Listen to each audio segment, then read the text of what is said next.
So, I'm going to be taking you through how to use a foam roller for your calves. Now, I generally, if you've seen any of my foam rolling videos, I like to start in the same way, unless I have a very specific reason not to, which is usually injury related. So what I'm going to start doing is just some general foam rolling, just slowly coming back and forth over the calf muscle, making sure that I'm actually going to be getting some tension over the whole calf. So I like to start with the bottom half first, and then after I've done that, I'll then progress up to the top half of my calf.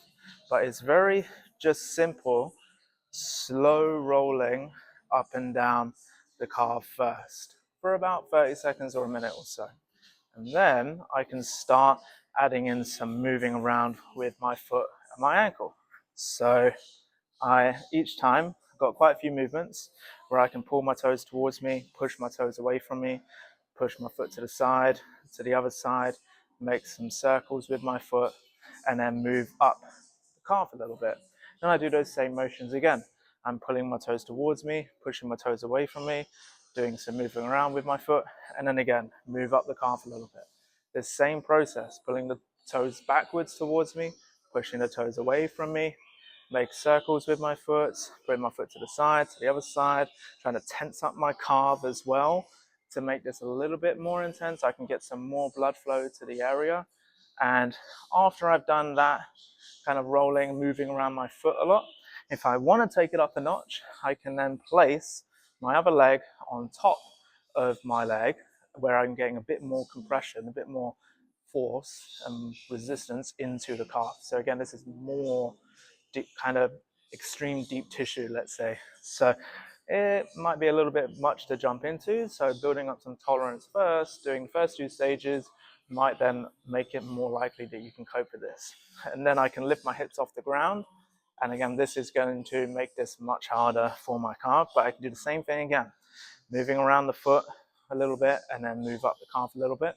Move around the foot and then move up the calf a little bit slowly. Move around the foot and then move up the calf a little bit. So it's generally, again, generic foam rolling slowly from about 30 seconds to 45 seconds to a minute or so. And then I can start adding in some movement of the foot, working on each particular segment of my calf. I move around the foot a bunch of times, then move up down the calf.